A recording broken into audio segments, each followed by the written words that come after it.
Example 4 में वो लिखता है जी details of lease are as follows, cost of machine is 20 million, lease term and useful life is 4 years and 10 years, installment of 5.80 million is to be paid annually in advance on 1st July, interest rate implicit in the lease is 15.725879%.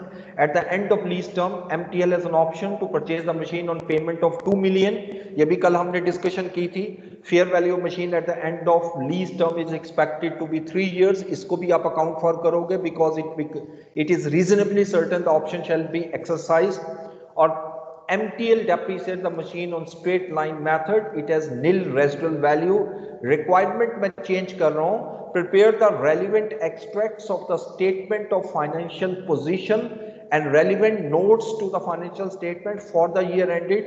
इसको 30 जून 2016 की बजाय इसको 31 अक्टूबर 2016 कीजिएगा. इसको 31 अक्टूबर 2016 में लेके जाइएगा. Right? तो इसलिए पहली कैलकुलेशन तो हम कर चुके हैं कल, स्केड्यूल भी बन चुका है, लेकिन स्केड्यूल में आपका एक थोड़ा सा मैं आपसे दोबारा बनवाऊंगा क्योंकि उसी से मैंने लेके चलना है. सिर्फ मैंने चेंज ये किया कि ईयर एंड जो है, year and 31 October each year है. सो मैं कह सकता हूं कि मेरा अकाउंटिंग ईयर स्टार्ट होगा 1 नवंबर से, और मैं लीज एग्रीमेंट कर रहा हूं, यानी लीज स्टार्ट पीरियड जो है मेरा वो 1 जुलाई है, 1 जुलाई ऑफ 2014.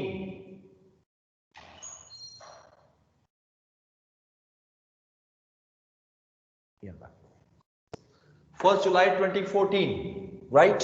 तो सबसे पहले तो वो प्रेजेंट वैल्यू निकाली. देखो जिस वक्त, अब मेरी बात को एक एक लाइन को गौर से सुनो, नोट डाउन करो. जब भी एग्जामिनेशन में क्वेश्चन आए, आपने पहले स्टेप पे रिपोर्टिंग डेट नहीं देखनी. पहले स्टेप पे देखना है लीज क्या कहती है, लीज की कैलकुलेशन करो. तो पहली कैलकुलेशन हम ऑलरेडी कैलकुलेट कर चुके हैं. प्रेजेंट वैल्यू आपने कैलकुलेट की लीज की, जो कि एग्जैक्टली 20 मिलियन बनी थी. जो कॉस्ट ऑफ एसेट के 19.9999 आया था, तो हमने राउंडिंग कर दी थी 20 मिलियन की. अच्छा, अब जब मैं स्केड्यूल बनाऊंगा तो वो भी सेम रहेगा, क्योंकि मैंने इस डेट के मुताबिक नहीं बनाना, मैंने लीज के मुताबिक बनाना है. तो जरा एक दो हम लिख लेते हैं. डेट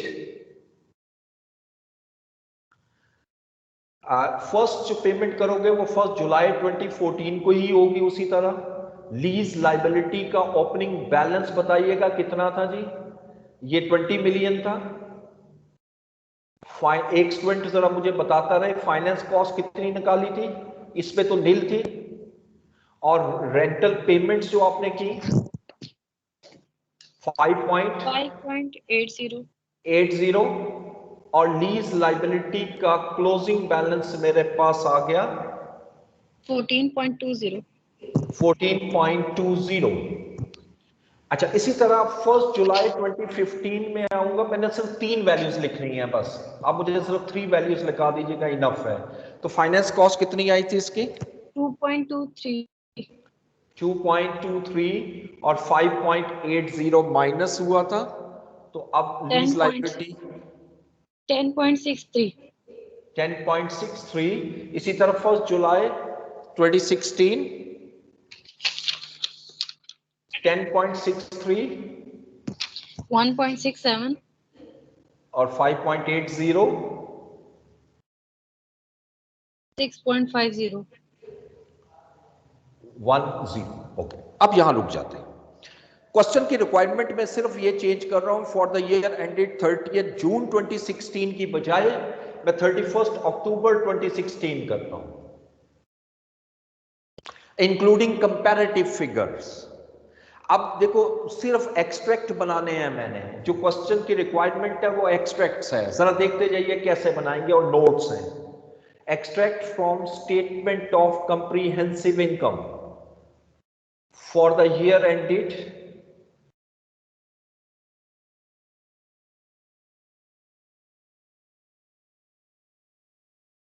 31 अक्टूबर 2016. अब चूंकि कंपैरेटिव फिगर बनाने हैं तो आपने यहां 2016 लिखना है और इसके बैक पे 2015 and rupees in thousand in million. तो बताइए कि एसओसीआई में पहली चीज क्या आएगी, पहली क्या चीज लिखूं? Finance cost. ओके जी, फाइनेंस कॉस्ट 2015 की फाइनेंस कॉस्ट कैसे कैलकुलेट होगी और कितनी आएगी, इसको अंडरस्टैंड करना है। 2015 का मतलब है 31 अक्टूबर 2015, 31 अक्टूबर 2015। ये जो फाइनेंस कॉस्ट आ रही है आपकी यहां पर 2016 मैंने कर दिया जुलाई, ये सॉरी इसको 15 कीजिएगा, सॉरी इसको 15 कीजिएगा क्योंकि मैंने डाटा चेंज किया तो इसको चेंज नहीं किया। ये 15, ये 14।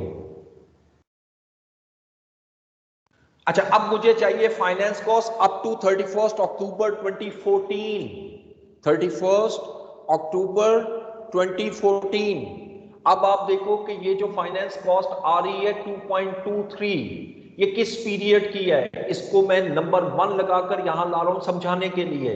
देखो ये फाइनेंस कॉस्ट यकीनन पूरे साल की है, ये किस पीरियड की है, 1 जुलाई 2014 से लेकर 30 जून 2015। एग्रीड? ये समझ आई मेरी बात? साथ साथ मेरा साथ दीजिएगा। Okay yes sir. जो कि फाइनेंस कॉस्ट है 2.23। मुझे फाइनेंस कॉस्ट चाहिए 1 जुलाई 2014 को, चूंकि लीज एग्रीमेंट शुरू हुआ और मेरा अकाउंटिंग ईयर खत्म हो रहा है 31 अक्टूबर 2014 को, 14 को। तो मुझे फाइनेंस कॉस्ट चाहिए कितने मंथ की, जुलाई अगस्त सितंबर अक्टूबर, 4 मंथ की। इट मींस कि ये जो 2.23 की अमाउंट है ये पूरे साल की है, इसको मैं 4/12 करूंगा, that is the finance cost. अब कितनी आ जाएगी जी फाइनेंस कॉस्ट? 0.7433। 74 कर दें, इट्स ओके। ये 0.74 यहां पर आ गया। अब मुझे बताओ ओके हुआ, ये बात समझ में आई?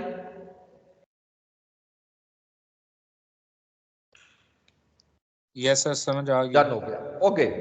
अब आइएगा नेक्स्ट में 2015 की फाइनेंस कॉस्ट जो आनी है वो तो पूरे साल की आनी है ना, लेकिन अब ये ज़हन में रखिएगा जो मुझे फाइनेंस कॉस्ट यहां पर चाहिए वो पूरे साल का मतलब है कि आई नीड या require finance cost from the period 1 November 2014 up to 31 October 2015। अब ये जो फाइनेंस कॉस्ट 2.23 है ये आपकी इस पीरियड में फॉल करती है, लेकिन कितने मंथ इसमें फॉल करते हैं? यानी ये 2.23 की जो फाइनेंस कॉस्ट है इसमें 4 मंथ तो पिछले साल के थे, 8 मंथ इस ईयर के। Agreed? Yes sir. November to June, तो लिहाजा पहली कैलकुलेशन तो यही लाओगे 2.23 इंटू 8/12। ये कितनी आ जाएगी अमाउंट? 1.49। 49। लेकिन अभी तक जो मैंने फाइनेंस कॉस्ट लिखी है वो 8 मंथ्स की है, मुझे इसको 12 मंथ कंप्लीट करने हैं। तो अब क्या करूं, ये जो नेक्स्ट फाइनेंस कॉस्ट है ये अप टू 16 तक जा रही है, यानी जो नेक्स्ट फाइनेंस कॉस्ट है वो 1715 से लेकर 30 जून 2016 तक है। और ये फाइनेंस कॉस्ट हमें दी हुई है टोटल 1.67। अब इसमें से मुझे कितने मंथ चाहिए? जुलाई अगस्त सितंबर अक्टूबर, 4 मंथ, 4/12। अब ये कैलकुलेट कीजिएगा 1.67 इंटू 4/12। 0.556। 556। इन दोनों को ऐड कर लीजिएगा 2.05। This is the finance cost of 2015। इसी तरह आप ज़हन में रखिए अगर 2016 की रिक्वायर करता है तो 2016 की कैलकुलेशन के लिए अब 8 मंथ यहां से लूंगा मैं और 4 मंथ इससे अगली फाइनेंस कॉस्ट में। द सीक्वेंस विल कंटिन्यू ये जो सीक्वेंस है ये चेंज नहीं होगा, ये इसी तरह 848484 चलता रहेगा, ये पीरियड चेंज हो सकता है हर क्वेश्चन में। ओके एग्रीड, इसकी समझ आ गई बात?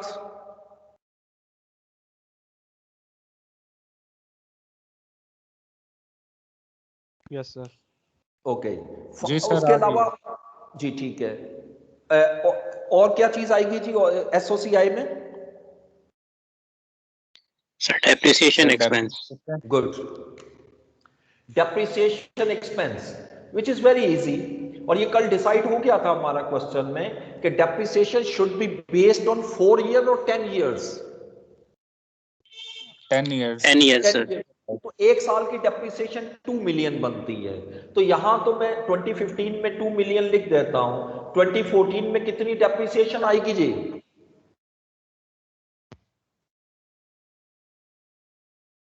2 मिलियन।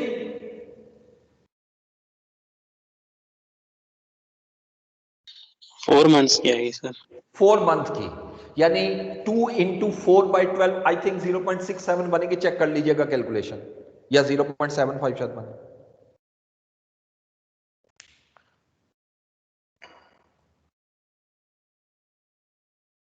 ओके है calculation?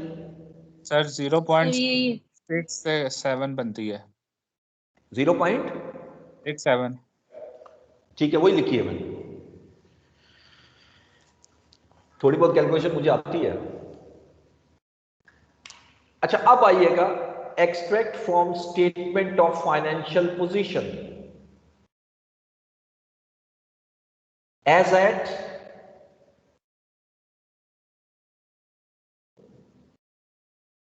31st October 2015, 31st October 2015, amount rupees in million.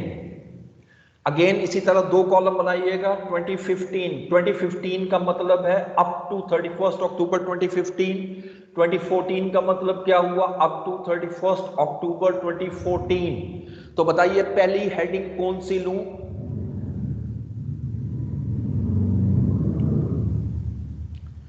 पहली हेडिंग कौन सी लूं? Right to use asset. Non current asset लेकर इसमें राइट ऑफ यूज एसेट मैं नहीं कैलकुलेट कर रहा, बताइए 2014 में कितनी अमाउंट आएगी राइट ऑफ यूज एसेट की?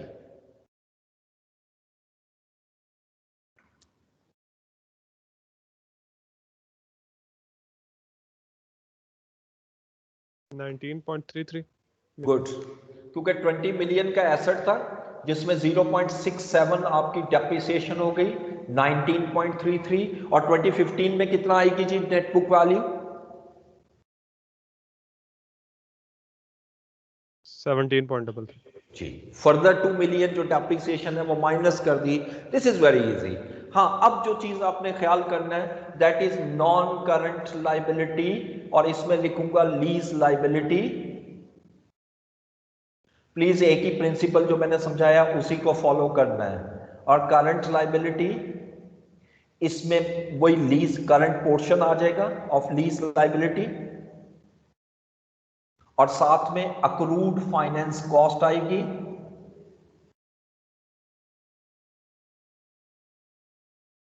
क्योंकि एडवांस का केस है तो अक्रूड मस्ट आएगा। नोट नंबर हम बाद में लिखेंगे। ओके अब जरा ध्यान से देखिए, 31st October 2014, 31st October 2014 कौन सी बनती है? ये 1 जुलाई 14, ये 1 जुलाई 15। 31st October तक आपने एक लाइन ड्रॉ कर देनी है, क्योंकि ये वर्किंग होती है इसलिए मैं लाइन ड्रॉ कर रहा हूं। इस साल के एंड पे मेरी जो लाइबिलिटी है वो 14.20 है, लेकिन प्लस फाइनेंस कॉस्ट भी है, वो यहां नजर नहीं आएगी। इसमें करंट और नॉन करंट पोर्शन पहले सेपरेट कीजिएगा, और वो तरीका वही है, इसमें से ये माइनस करूंगा तो करंट लाइबिलिटी, और ये नॉन करंट लाइबिलिटी, इसमें कोई फर्क नहीं डालना आपने। So let's start. Non current liability will be 10.63,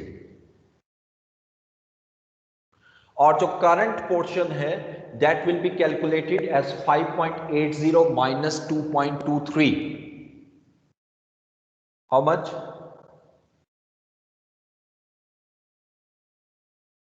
3.57. 3.57।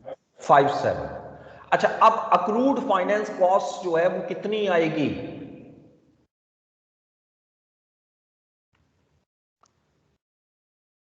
बोलिए।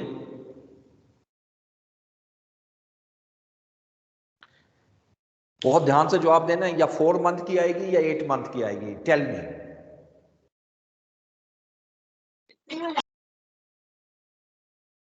Sir, 8 months.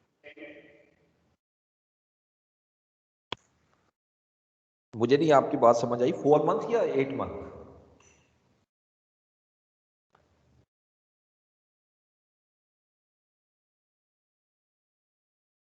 मुझे ये सवाल का जवाब दे दो, ये जो फाइनेंस कॉस्ट आपने 2014 में शो की है 0.74, क्या ये पे कर दिया आपने?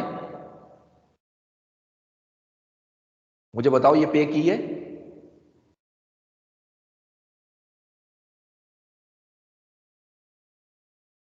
आप लोग खामोश हो जाते हो, मुझे जो है ना परेशानी हो जाती है। खामोश ना हुआ करो।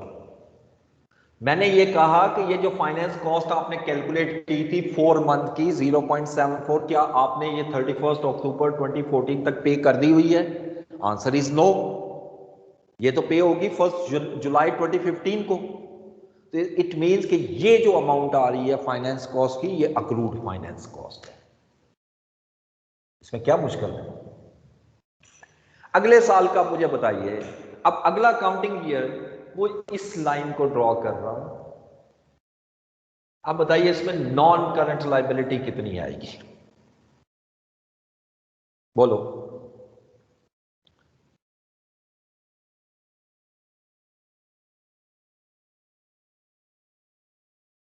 6.1। 6.10। और करंट लायबिलिटी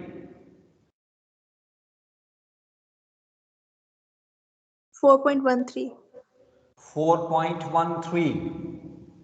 और अक्रूड फाइनेंस कॉस्ट 2.05। 2.05। 2.05 नहीं नहीं नहीं 2 अब ये नहीं ले लेनी, क्योंकि इसमें ये भी इंक्लूड है और ये पे हो चुकी है। आपने जो अगली फाइनेंस कॉस्ट है ना, ये जो 1.67, इसका 4/12 जो है, जो 0.56 है, वो अक्रूड होगी। क्योंकि ये जो आप पे कर रहे हो ना 2.05, इसमें 8 मंथ इसके हैं और ये पे हो चुका है 1 जुलाई 2015 को, और जो इसमें 4 मंथ इसके हैं जो अभी पे नहीं हुए। अक्रूड का मतलब होता है साल के एंड पे वो अमाउंट जो अभी आपने पे नहीं की, तो 0.56 की अमाउंट आप उठाओगे। ये प्रिंसिपल सेम है, क्योंकि आपके लीज एग्रीमेंट तो चेंज नहीं हो रहा, तो ये उसी तरह 4 मंथ चलता रहेगा, इसमें कोई डिफरेंस नहीं आएगा। ठीक हो गया? अब आइएगा नोट की तरफ। बताओ, ये समझ आई बात?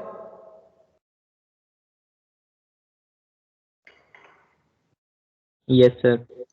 अब कोई भी नोट ले लेते हैं, नोट नंबर 5,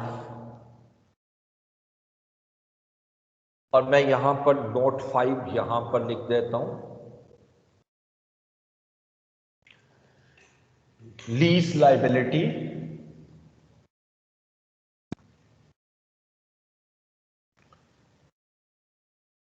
तो सबसे पहले मैं लूंगा present value of lease rentals. Lease rentals.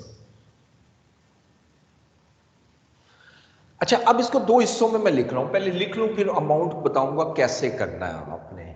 उसके बाद अब लिखूंगा present value of purchase option. Purchase option. अच्छा, जब मैं इन दोनों को टोटल करूंगा तो लीज लायबिलिटी मैं जो शो करूंगा वो 14.20 की इक्वल आएगी।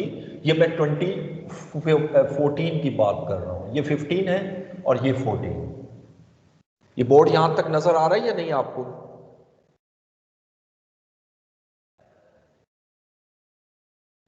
आ रहे हैं सर। ओके, ठीक है। तो ये जो 2014 की अभी मैं डिस्कशन अगर करूं आपसे, तो present value of purchase option कितनी है ये आपने कैलकुलेट की हुई है। ये ऑलरेडी कैलकुलेटेड है, शुरू में कैलकुलेट की थी आपने, आज नहीं की, कल की थी आपने। जरा चेक कीजिएगा कितनी थी।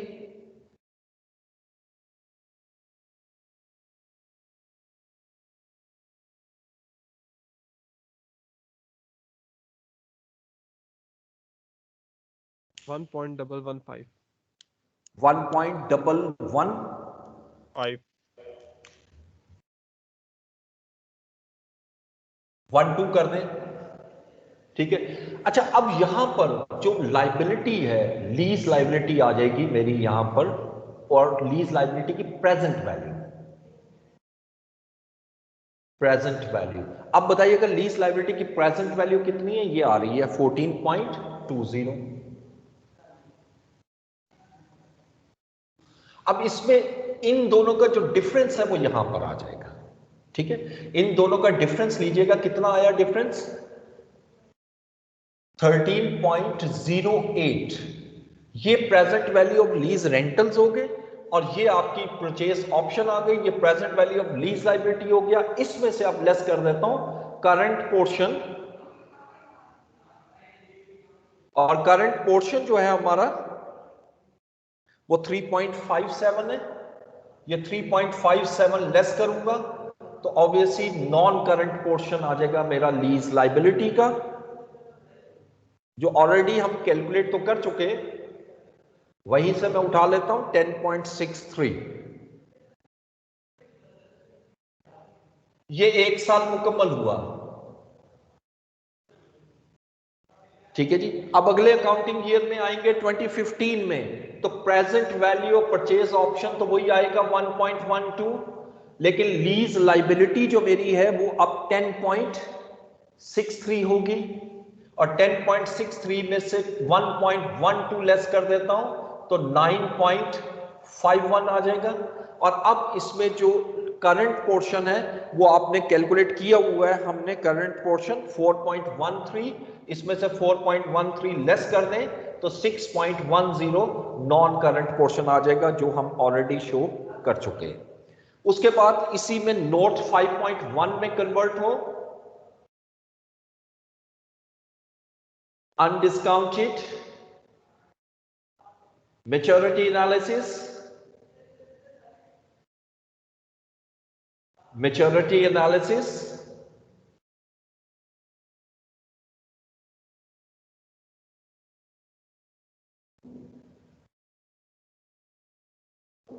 so please tell me कितनी पेमेंट कब करनी है, जरा डेट ध्यान में रखिएगा। 31 अक्टूबर 2014 की पहले डिस्कशन करूं, लेस देन 1 ईयर, तो 2014 में लेस देन 1 ईयर में कितनी अमाउंट आएगी? यानी जो अगले साल आपने रेंटल पे करना है वो 5.80 है। उसके बाद कितने रेंटल हैं आपके?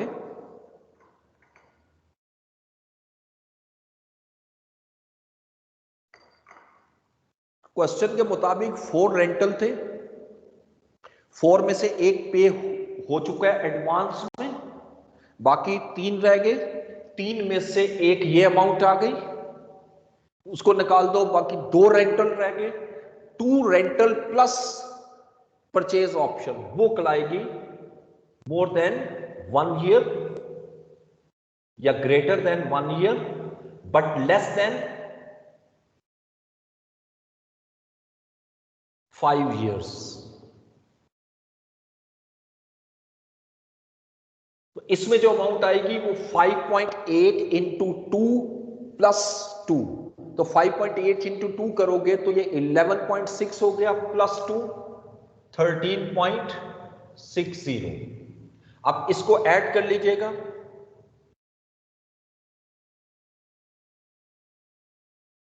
$19.40।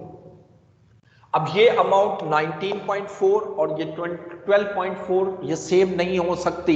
रीजन कि ये प्रेजेंट वैल्यू है और ये आपकी फ्यूचर वैल्यू पर है, ठीक है, ये अनडिस्काउंटेड है। इसी तरह जब मैं 2015 में आता हूं, 31 अक्टूबर 2015, तो मैं 2 रेंटल पे कर चुका हूं। अब मेरे पास 2 रेंटल रह गए, एक अगले साल पे करना है 5.8 और फिर एक रेंटल रह जाएगा 5.8 प्लस 2 7.8, तो 13.60, जिसकी डिस्काउंटेड वैल्यू जो है वो 10.63 है।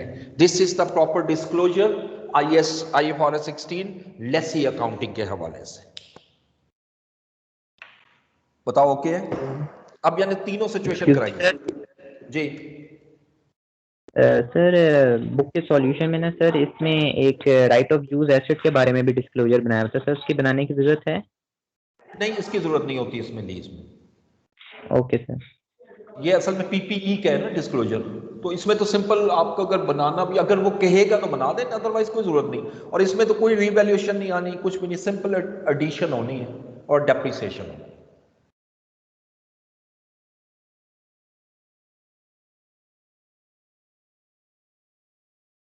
अच्छा, एक आगे बढ़ने से पहले अब एक चीज और डिस्कस करनी है आपसे, वो शायद अगले क्वेश्चन में हमारी यूज हो, उसको मैं थोड़ा डिस्कस कर लूं। IFRS 16 gives exemptions to lessee in the accounting treatment, the specific accounting treatment. Exemptions कब कब अवेलेबल है, किस फॉर्म में? ये हिस्सा तो कल किया हुआ, इसको रेज कर देता हूं।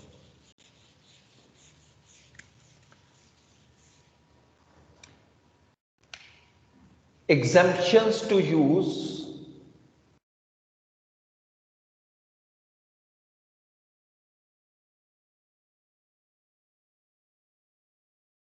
accounting treatment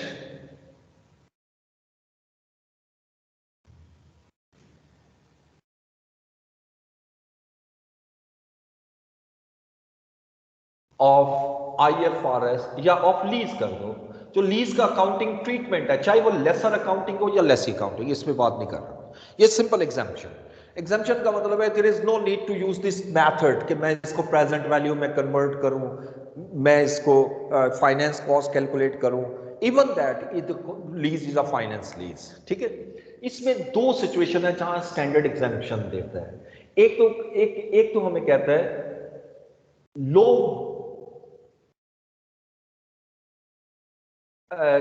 लो पीरियड, या आप इसको कह लो लो वैल्यू लीज।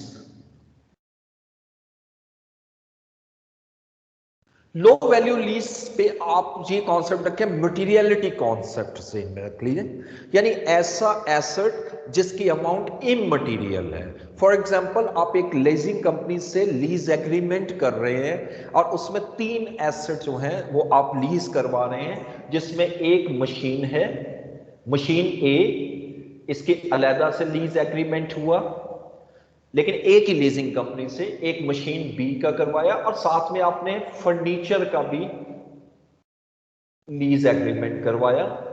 अब मशीन ए का जो लीज एग्रीमेंट है वो 20 मिलियन का है, मशीन बी का 40 मिलियन का है, और फर्नीचर का 20,000 रुपीस का है। अब देखो, ए और बी के मुकाबले में फर्नीचर की अमाउंट जो है, ये भी लीज एग्रीमेंट है, लेट्स अज्यूम ये भी 5 इयर्स के लिए है, ये भी 5 इयर्स के लिए है, ये भी 5 इयर्स के लिए है, इसको 5 साल में मैंने पे करना है, जो भी रेंटल एग्री हुआ है। तो क्योंकि फर्नीचर हमारा लो वैल्यू लीज कहलाता है, इसका अकाउंटिंग ट्रीटमेंट में एग्जेम्पशन है। There is no need to calculate the present value, there is no need to prepare the schedule, there is no need to show the specific notes जो अभी हमने discuss किए हैं। और इसका क्या ट्रीटमेंट है उसकी तरफ तो मैं अभी आता हूं। Simply number 2, lease period not exceeding 1 year, not exceeding 1 year. अगर कोई ऐसा आप लीज एग्रीमेंट करवाते हैं, चाहे वो मटेरियल अमाउंट ही क्यों ना हो, मैं इमटेरियल की बात नहीं अब कर रहा, वो तो अलग हो गया, यानी मटेरियल अमाउंट है, लेकिन आपका जो लीज एग्रीमेंट है उसके मुताबिक जो लीज पीरियड है that is not exceeding 1 year, यानी अप टू 1 ईयर हो, तो वहां पर भी वो एग्जेम्पशन है कि आप इस अकाउंटिंग ट्रीटमेंट को यूज ना करें। अब इसका ऑल्टरनेट ट्रीटमेंट क्या बताया? Simple, the lessee shall recognise as an expense in the books when the payment is made. यानी अब ये फर्नीचर 5 साल के लिए है, ऑब्वियसली 5 इंस्टॉलमेंट देनी है जिसके अंदर फाइनेंस कॉस्ट शामिल भी है, लेकिन जब मैंने कोई इसका ट्रीटमेंट नहीं लेना, सिंपल जितना जितना रेंटल मैं पे करता जाऊंगा हर साल, जब पे करूंगा उसको एक्सपेंस रिकॉर्ड करता जाऊंगा। सेम इसमें चूंकि ये है ही 1 ईयर का, तो there is no need to make an accounting treatment, आप सिंपली इसको एक्सपेंस आउट करोगे जब आप पेमेंट करोगे। ठीक हो गया? हाँ, अलबत्ता अगर ये 1 साल का एग्रीमेंट है और 2 अकाउंटिंग ईयर में फॉल कर रहा है, जैसे अभी हमने अक्टूबर की एग्जांपल अक्टूबर के लिए, तो फिर आप अक्रूवल कॉन्सेप्ट के पॉइंट ऑफ व्यू से उसको 4 मंथ और 8 मंथ या व्हाटएवर जो डेट दी हो उस पर कन्वर्ट करेंगे, लेकिन इसको नॉर्मल अकाउंटिंग ट्रीटमेंट हम यूज नहीं करेंगे। ठीक हो गया?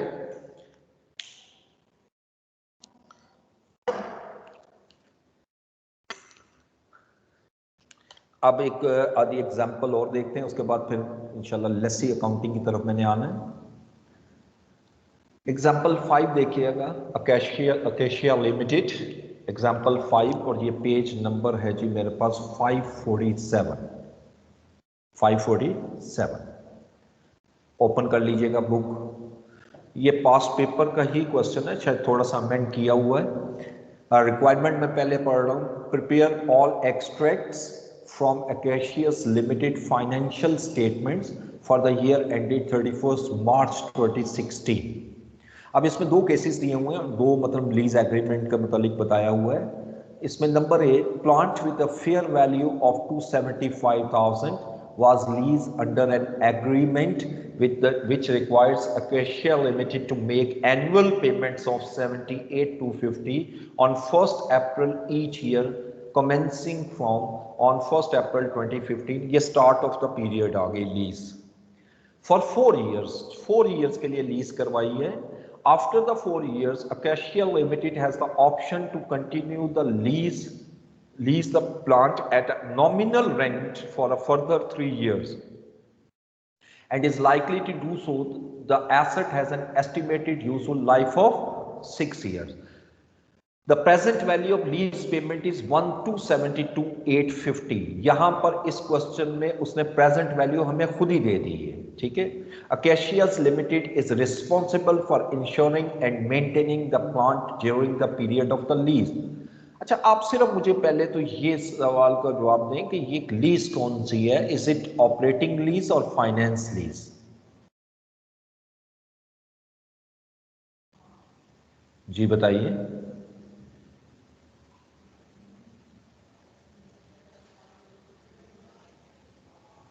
यानी स्टूडेंट फाइनेंस लीज है सर जी, ये फाइनेंस लीज है, क्योंकि इसको सिंपल आप इस लॉजिक में देखो कि प्रेजेंट वैल्यू दी हुई है 272,850, प्रेजेंट वैल्यू है 272,850 और फेयर वैल्यू ऑफ एसेट जो है वो है 275। इसकी जरा परसेंटेज निकालिएगा, कितने परसेंट बनता है? देखें, ये ग्रेटर देन 90% बनेगा। ऐसे मैं लिख देता हूं 96% अप्रोक्सीमेटली, कैलकुलेट कर लीजिएगा।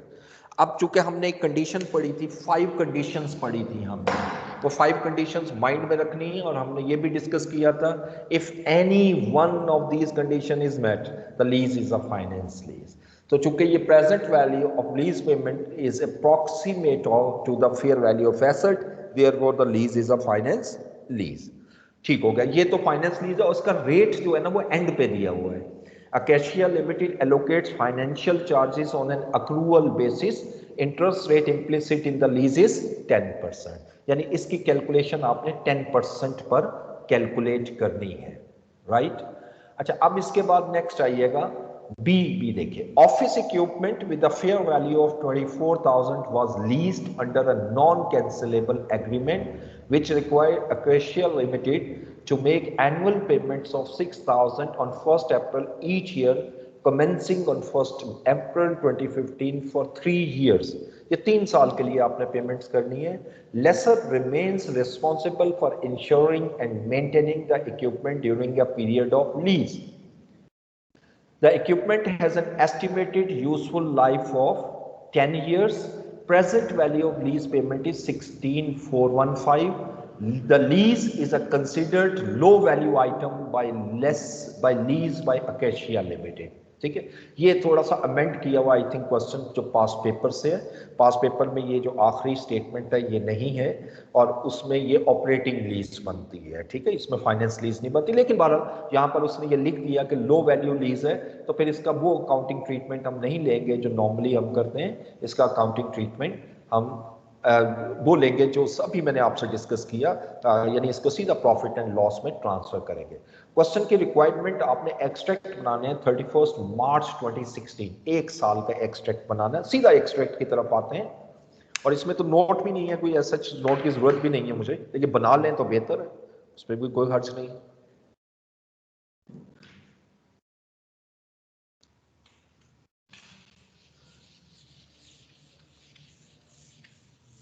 और इसमें कोई कैलकुलेशन करनी है तो देखिए, पहली बात है कि आपने लीज लिए, पहले तो स्केड्यूल बना लो। फर्स्ट कौन सी डेट है? फर्स्ट, मैं थोड़ा सा इनलार्ज कर दूं इसका जी। 1 अप्रैल 2015 को आपकी लीज लाइबिलिटी का ओपनिंग बैलेंस कितना था, ये क्वेश्चन में गिवन है। इसी पैराग्राफ जो ए पार्ट है उसकी सेकंड लास्ट लाइन देखें, the present value of lease payment is 272,850। यही मेरा ओपनिंग बैलेंस होगा 1/4/15 को। और इस डेट को, ये ऊपर हेडिंग में नहीं दे रहा, वो तो आपको मालूम है, आप खुद करोगे। इस पे फाइनेंस कॉस्ट कोई नहीं होगी जिस दिन आप पेमेंट कर रहे हो, और जो पेमेंट इन रेंटल पे करने हैं वो 78,250 है, और 1 अप्रैल को ही पे कर रहे हो 78,250। तो बताइए क्लोजिंग वैल्यू क्या आएगी? 272,850 में से 78,250 लेस कीजिएगा। सर 194,600। 194,600। अब चूंकि मैंने 31 मार्च 2016 का डिस्क्लोजर बनाना है, एक्सट्रैक्ट बनाने हैं, तो लिहाजा एक साल और लेना पड़ेगा मुझे, सारा स्केड्यूल बनाने की जरूरत नहीं है। नेक्स्ट पेमेंट 1/4/16 को करूंगा 194,600 की, जो यकीनन अगले अकाउंटिंग ईयर के स्टार्ट पे होगी।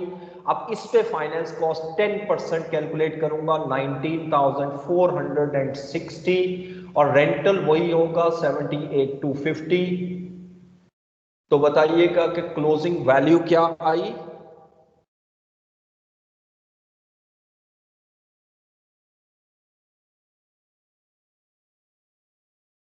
$135,810। 135,810। ओके, बस यहां तक खत्म हो गया, इससे आगे मुझे जाने की जरूरत नहीं है। अब मैं एक्सट्रैक्ट बनाता हूं एसओसीआई का, चूंकि यहां एक साल का है। एक्सट्रैक्ट फ्रॉम एसओसीआई, ठीक है, और किस साल का? 31 मार्च 2016 का आपने एक्सट्रैक्ट बनाना है। अब मुझे आप बताइएगा कि एक्सट्रैक्ट में पहली अमाउंट कौन सी लूं मैं? जी फाइनेंस कॉस्ट। चलें जी, फाइनेंस कॉस्ट ले लेते हैं। फाइनेंस कॉस्ट कितनी आएगी? Finance cost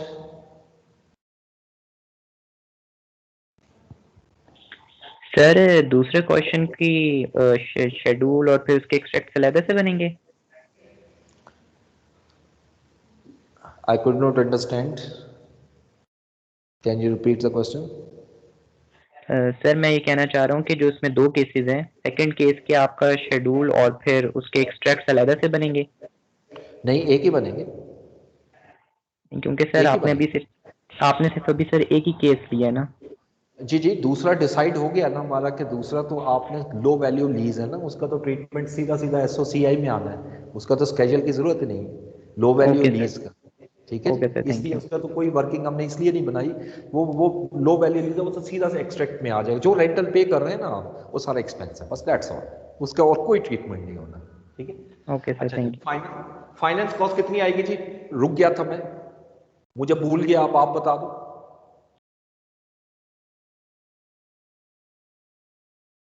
sir 194। पूरी आएगी 19,460, क्योंकि यहां तो कोई ऐसा मसला नहीं है। जो अकाउंटिंग ईयर है वही लीज पीरियड है। वो तो जो अभी आज के लेक्चर के स्टार्ट में जो मैंने आपसे डिस्कशन की वो तो ये है कि जब अकाउंटिंग पीरियड और लीज पीरियड डिफर करता हो तब वो जरा दो हिस्सों में डिवाइड करना है। अच्छा, दूसरा आ जाए डेप्रीसिएशन। यहाँ डेप्रीसिएशन के लिए बड़ा अहम है, जरा आइएगा इसकी तरफ, वर्डिंग की तरफ। इसमें वो लिख रहा था लीज का, वो लिख रहा है कि लीज पीरियड इज 4 ईयर, लेकिन आगे पढ़िएगा, after the 4 year Acacia Limited has an option to continue the lease the plant at the nominal rental for further 3 years and is likely to do so as the asset has an estimated useful life of 6 years। ठीक है, estimated life 3 साल 6 years है, लेकिन मैंने इसको जो period है वो 1 साल से ज्यादा यूज कर सकता हूं। लॉजिकली जरा समझाऊंगा मैं डेप्रिसिएशन कैलकुलेट करने से पहले। देखो, हमने दो सिचुएशन पढ़ी थी लेसी अकाउंटिंग में।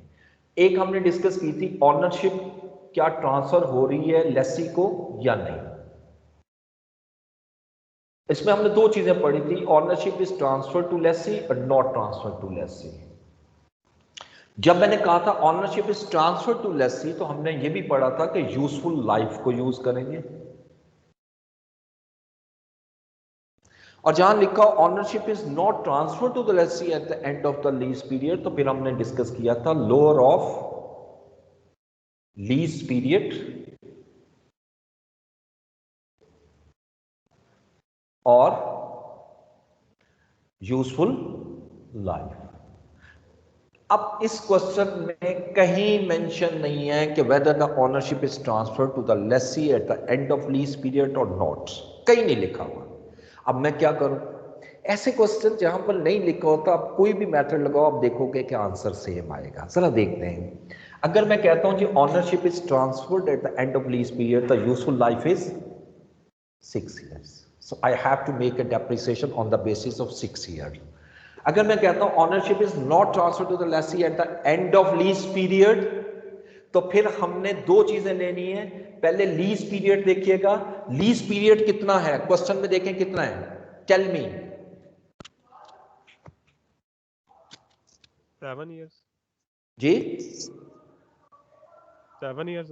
7 years, सर 4 ईयर नहीं कहना, क्योंकि ये जो अगले 3 साल हैं उसका मतलब क्लैरिटी में लिखा हुआ है कि it is likely to do so the asset as an sorry कि आपको जो फर्दर 3 ईयर के एक्सटेंड हो सकती है विद नॉमिनल रेंट। आपको याद होगा मैंने एक स्टेटमेंट लिखवाई थी लीज पीरियड समझाते हुए, मैंने ये कहा था कि अगर आपका reasonably certain at inception of lease that the period will be extended, तो याद रखिएगा वो extended period is the lease period। तो ये चूंकि nominal rent है तो इसका मतलब वो extend होगा, हम इसको reasonably certain कहेंगे। तो यहाँ पर जो है वो 7 years आएगा और useful life 6 years है। अब इसमें से जो लोअर है यानी शॉर्टर है, एक्चुअली वर्ड शॉर्टर है, इनमें से जो शॉर्टर है वो 6 years है। तो मैं इसमें कोई भी assumption ले लूं तो आंसर सेम आता है, लेकिन ये याद रखें हर क्वेश्चन में जरूरी नहीं है सेम हो। मिसाल के तौर पे अगर ये एक सेकेंडरी पीरियड की डिस्कशन ना होती इसमें तो ये 4 होता तो मुझे डेप्रिसिएशन 4 पे लेनी थी। तो फिर ऐसे क्वेश्चन में जिसमें मेंशन ना हो एग्जामिनेशन में, उसमें एक नोट लिखना है और उसमें अपनी अजम्पशन को लाजमन स्पेसिफाई करना है कि व्हाट वी आर अज्यूमिंग। ये बहुत जरूरी है, आपने अज्यूम किए बगैर आगे नहीं चलना। एनीओ यहां मैं 6 ईयर्स लेता हूं, चाहे मैं ये यूज करूं, तो डेप्रिसिएशन शुड बी 6 ईयर्स। तो 272,850 की मेरा एसेट है डिवाइडेड बाय 6, जरा कैलकुलेट कीजिएगा। Sir 45475। 45,475। 475 okay.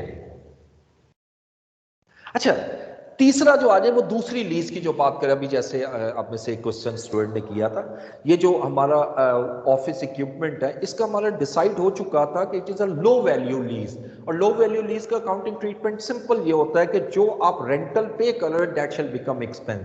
As we are paying a rental of 6,000 तो सिंपल आप उसको लीज रेंटल को एक्सपेंस आउट कर दोगे 6,000 से। This is the treatment of low value lease. इसके केस ना कोई एसेट क्रिएट होगा ना कोई लाइबिलिटी क्रिएट होगी, कुछ भी नहीं करना आपने, ठीक है। अच्छा, अब जब मैं मूव करूंगा extract from statement of financial position, as at 31st March 2016। अब तो ये आपको रट जाना चाहिए। बताइए पहली चीज क्या आएगी?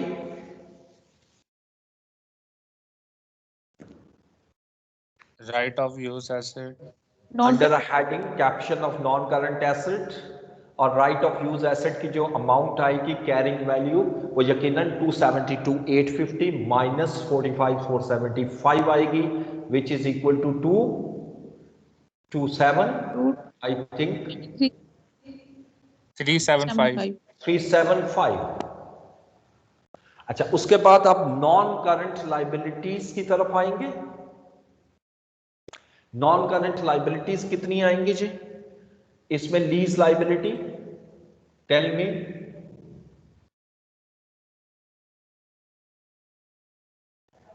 Sir, 1350. 135,810। ग्रेट, ये नॉन करंट लाइबिलिटीज हैं। अब मुझे बताइए करंट लाइबिलिटीज कितनी आएंगी? Current portion of lease liability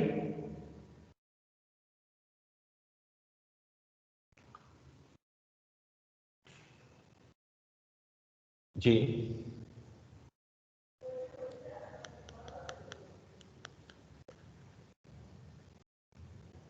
ये प्रिंसिपल चेंज नहीं करना, मैंने समझाया हुआ 78,250 में से 19,460 माइनस कर दो।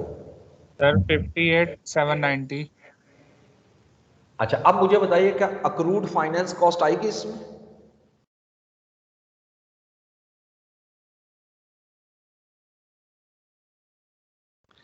जी बच्चों, यस सर आएगी। यस बिल्कुल, क्योंकि एडवांस का केस है ना। ये जो आप 1 अप्रैल को पे कर रहे हो ना, ये फाइनेंस कॉस्ट 31 मार्च तक की है जो इनकम स्टेटमेंट में आ रही है, लेकिन अभी पे नहीं हुई, तो इसलिए हम अक्रूड फाइनेंस कॉस्ट का वर्ड अलहदा से शो करते हैं। लेकिन ये चीज़ अब चूंकि आप समझ गए हो मेरी बातें यहाँ तक, तो ये समझ लीजिएगा इसके ऑल्टरनेट मेथड ये भी होता है कि अक्रूड फाइनेंस कॉस्ट को हम अलहदा से शो नहीं करते बल्कि लीज लाइबिलिटी में प्लस कर देते हैं। तो उस सूरत में ये एग्जैक्टली 78,250 बनेगी। लेकिन ये मेथड रखोगे कभी प्रॉब्लम नहीं आएगी, क्योंकि जो डेफर्ड टैक्स का क्वेश्चन में लीज दे रहा है ना साथ, उसमें ये इसको यूज कर रहा है, जिसकी वजह से आपको ये मेथड आना जरूरी है। इसी को मैं रिकमेंड भी किया करता हूँ। एक लाइन ही ज्यादा लिखनी है ना, उसके अलावा उसमें क्या है। ठीक, तो कल इंशाल्लाह हम लेसर अकाउंटिंग की तरफ पहले मूव करेंगे और उसके बाद फिर बाकी क्वेश्चंस को डिस्कस करेंगे। एक एक दो एग्जांपल सिर्फ इसलिए करवा रहा हूं अभी कि जरा अंडरस्टैंड कर लोगे, और ये बहुत फेवरेट टॉपिक है एग्जामिनर का ना, इसलिए मैं इसको जरा डिटेल में और टाइम ले रहा हूं इसके ऊपर। ठीक है जी, अब मैं जरा अटेंडेंस मार्क कर लूं।